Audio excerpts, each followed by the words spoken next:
This is the back side of the North Farm, and we were hoping it would look better than this, but this is pretty bleak looking. This is a pretty large patch of corn that I don't think we're going to get much grain out of that at all.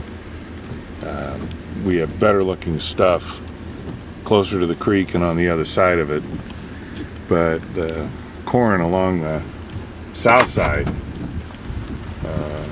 as you go down the lane, has a lot of little tiny ears on it. I'm going to have Susie hold them up here in a minute. I picked a few of them. Probably dropped the yield on the field by half by doing that. But now this little place right here where it's green, that has some ears and looks a little better, but see the big brown area out there in the center. So we got a lot of areas in here that really got beat up by the drought and lack of rain. And this is very different than the two farms south of town.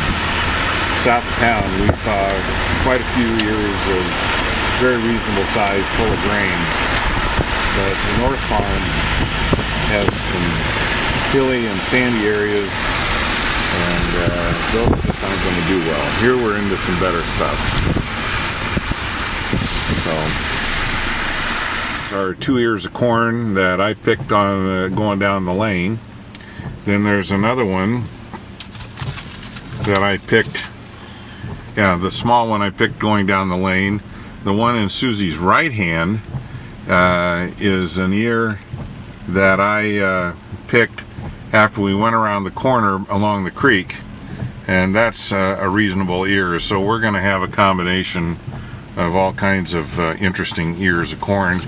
Then we have some here from the South Farm, that one from Cooper and one from the South Farm, Uncle Jim's farm. And those ears are quite a bit bigger, and they're full out to the end. So we're going to get a corn crop this year. I can't tell you it's going to be a great one, but we're going to be better than most people overall. We've been out in the beans. We see a lot of pods, but they're small. Don't have any idea what kind of yield that's going to result in.